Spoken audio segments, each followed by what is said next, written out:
Michelle and I dropped off our daughters for their first day of school today. They were just thrumming with excitement, just beside themselves, wanting to go to school.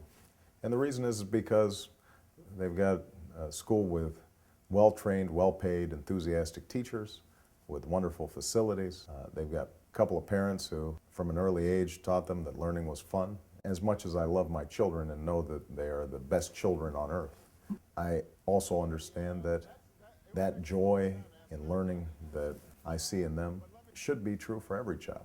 And there's no reason why any American child on their first day of school shouldn't have that same excitement and that same opportunity. No one needs to tell me about the importance of education because I wouldn't be where I am today without it. I didn't come from wealth, I didn't come from power. My family came from relatively modest means, but they had a good education and they instilled in me a desire for a good education. And it's a consequence of being able to go to world-class schools and universities that I was able to succeed. Every child should have that same opportunity. There's no child whose opportunity should be stunted because of failing schools. So what do we need to do? First, we have to make sure that we're doing everything we can to close the achievement gap. Make sure that every child comes to school already prepared to learn. Too many of our kids are behind the day they arrive in the school system because of poverty. So they don't know their colors, they don't know their letters, they don't know their numbers, they don't have the experience of being read to. All that makes an enormous difference, and if they start behind, they're going to stay behind.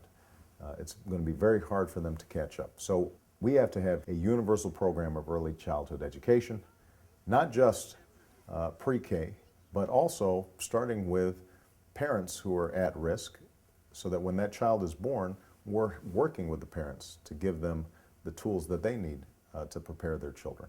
These are America's children. We have to make sure that they're performing effectively in school, in part because they're going to be the ones who are in the workforce. And if we want Social Security to be solvent, then we want to make sure that those folks are employed.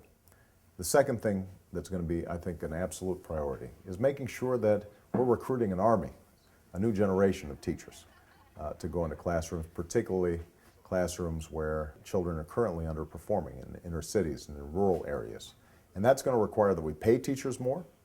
It's also going to require that we provide them more professional development. We've got to work with them, not against them, in raising standards. And one of the problems with No Child Left Behind is that it's become so reliant on a standardized test model that, first of all, subjects like history and social studies have gotten pushed aside.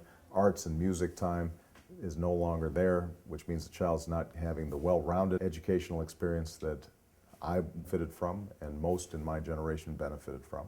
We need to set up a growth model so that we're accurately assessing the performance of children and schools. And if we're doing that, then I think teachers want to achieve high standards. That's why they went into teaching. My sister's a teacher. I listen to her and the work that she's doing, preparing before class, after class, grading papers, dealing with students, dealing with their parents. It's a labor of love for her, and she does it for relatively little pay. But what she needs, and I think what most teachers want, is a sense that their work is valued, that they're appreciated, that they can have a middle-class life in pursuing their dreams of being teachers. The last component, I think, to creating a world-class education system is young people have to be able to afford to go to college and pursue postgraduate work if they're so inclined. Right now, that's becoming increasingly difficult. We've got to make sure that college is affordable for all young people, and that those who want to go into the helping professions that don't pay as much aren't carrying $50,000 or $60,000 worth of debt when they leave school. That basically prohibits them from pursuing the kinds of careers that they want. So what I'd like to do is to strip out the subsidies that have been going to banks and financial institutions, make sure that we're putting more money into grants that don't have to be repaid as opposed to loans that do have to be repaid. I want to make sure that young people are benefiting from the lowest possible interest rates when they do have to take out loans, And we have to set up a loan forgiveness program so that if somebody wants to be a teacher or a police officer or a nurse, that each year that they perform those services, they are knocking off some of that college debt. That's how, over long term, we're going to be able to develop an entire society that has benefited from the same sort of educational opportunities that I've been able to take advantage of. One last thing that I think is important is making sure that we are emphasizing math and science education, not only in the early years, but also in postgraduate work. We are not producing enough math majors, enough scientists, and computer designers to maintain our economic edge.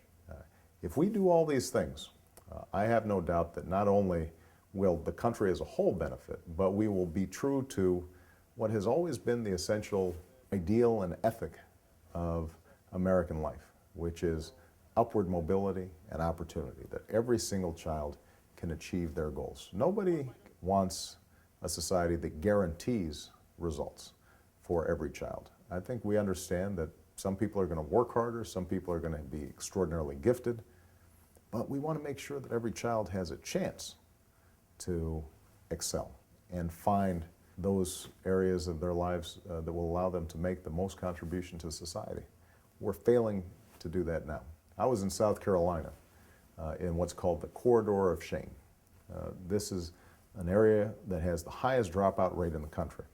And when you visit these school buildings, some of which were built in the 1800s after the Civil War, children learning in trailers next to train tracks, so teachers have to stop anytime the train goes by because the whole structure shakes.